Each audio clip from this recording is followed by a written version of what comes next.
Hello viewers, I'm 118 and welcome to the 7th episode of my GTA ramming series, and in this episode we're covering the SUVs class, which at time of recording has 27 vehicles in it. This is during the after hours update. As always, we are seeing in the background here a countdown from worst to best in terms of vehicle momentum, which is just a vehicle's top speed multiplied by its weight. And as always, we are taking these top speed and weight values from Bruffy1322's testing spreadsheet. There are links in the video description to Bruffy's YouTube channel if you want to see his own videos, and also his website, and you can find a link to his testing spreadsheet from his website. There's also a link in the video description to the GTA wiki, which is where all these images come from. There's a link to the playlist for this video series in case you have missed other classes of cars that I've done. And there's a link to the video description. No, there's not a link to the video description. There's a link in the video description to the spreadsheet of my own that covers this series, although the information that I have on that spreadsheet only covers the classes of cars that I've already done videos on. So if you're looking for other classes, please do be patient. They will be put on that spreadsheet once I've done the respective video classes. And there's also links to the individual pieces of music that you're hearing in the background. They're just there to sort of, drown out the silence when I'm not talking.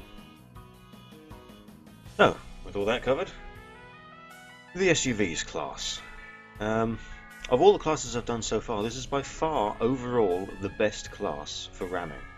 But then again, that's probably what you'd expect, since I've done sort of the major performance classes now, and we're starting to get towards the sort of the more casual classes of vehicles, if you like. And SUVs, of course, they're generally quite big and therefore quite heavy. So if they're quite heavy, they get good momentum, it's half the calculation. In fact, there's not a single vehicle in this class that weighs less than 2 tons. But the lightest vehicle is 2.175 tons, that's the Baller LE. And only one vehicle, which is the Gresley, gets a value of momentum that's less than 100,000. Kilogram meters per second, by the way, is the unit that I'm using here, and the values on screen represent those values of momentum, nearest whole number. And as we get into the top 5 here, we have the XLS. Quite interesting that this gets high up on the list, but also quite expected. It's quite a fast SUV. And we've got the Contender in 4th place. The only vehicle in the class that is not an SUV, because it's a pickup truck, regardless of whether you have the bed cap on the back or not. Still makes it a pickup truck, and Rockstar could really benefit of having a pickup trucks class in GTA. In 3rd, we've got the Armoured XLS. It's weird, the Armoured XLS, because it's actually the only sort of armoured version of a vehicle that's actually better than the original vehicle. It's almost as if the handling files were the wrong way around. Although the weights do make sense anyway, because the Armoured XLS is actually heavier. In 2nd place, we have the Patriot. Again, really, really heavy, and that's why it gets so high up on the list. It weighs 3.5 tons, which is half a ton more than the XLS, armoured version of the XLS. And then we've got the Patriot Stretch in 1st place, which is 2 tons heavier than the Patriot, 5.5 tons in all, and gets a momentum value of over 200,000 kilogram meters per second. And we've already established in other classes that is quite a spectacular momentum value. And here we have the good old graph comparing all of these values. And as we can see, except the Patriot Stretch really in the far left there, which is way ahead of everything else, it's a very balanced class. In fact, if you take out the top 4, it's a very, very balanced class indeed. One of the more balanced that we've seen actually so far. That's really mainly probably because most of the SUVs are around the same weight and around the same speed. You know, a lot of SUVs, and I mean a lot of them, all of them weigh 2.4 tons. The only ones that really don't are all of the sort of baller variants. The Grizzly, which is 200 kilograms lighter for some reason, which is really why it gets in the bottom position. And the Huntley S, the XLSs, the Contender, and the Patriots. Those are the only ones that don't weigh 2.4 tons. All the sort of ordinary SUVs, if you like, you know, the Dubsters, the Grangers, Serranos, Landstalker, all that lot, they all weigh 2.4 tons for some reason. And it seems to be a rather balanced class in terms of momentum. So that's certainly very interesting to me. So, with all of that theory out of the way, let's have a look at some of these vehicles in action, as always. First up, we're going to compare the best and worst in the class, the Patriot Stretch on the left, and the Grizzly on the right. Now, the Patriot Stretch, predictably, being so much better than everything else, has a lot of ramming power, and it's helped a lot, actually, by its acceleration and its traction, because it can get up to top speed and maintain most of its speed through rams most of the time. Of course, you can still spin out sometimes. That can happen with any vehicle if you ram at a slightly wrong angle. But you know, the Patriot Stretch is a real beast at ramming, as the momentum value does indeed indicate. The Grizzly, on the other hand, that's a different story. The Grizzly does not like to keep its wheels on the ground, the back wheels especially. It does that kind of handstanding maneuver we've been seeing. It also spins out quite a lot. It doesn't have as much traction, it seems, as the Patriot Stretch, which, well, it certainly doesn't give that impression anyway. I don't know the actual traction stats of these vehicles, and I certainly wouldn't go by the traction stats in game, because I don't know how well they actually reflect the values.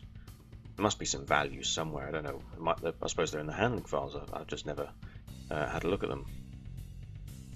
The Grizzly does definitely does not like ramming things particularly, and it will spin out very often. Now then, who wants to see some Red Hot Chili Peppers? Not the band, just the Serrano and the Habanero. Anyway, that little small joke over. These vehicles were sort of in the middle of the list somewhere. I actually put these in the wrong order. I should have put them in the other way around, because the Habanero is the better one, and the Habanero is on the right here. It should be on the left. The Serrano is the one on the left. You can tell quite easily it's got a spoiler, and it's only one of two vehicles in the class that can actually have a spoiler. The other one is the Dubster. So it does get a traction bonus, actually, the Serrano, from that. Although it doesn't really seem to affect it that much. I mean, it does tend to keep itself on the ground, unlike the Grizzly. It just tends to lose a lot of its speed through rams and doesn't do a great deal else, you know. Doesn't really push cars out of the way, it just kind of gets pushed to a standstill, if you like. The Habanero, on the other hand, that's not quite so tolerant of ramming things, and it doesn't like to stay on its wheels so much. I mean, it's not quite as bad as the Grizzly, it seems, but it's still pretty bad. You know, any car that does that at all is pretty bad, to be honest, and it spins out, like you saw there, quite often.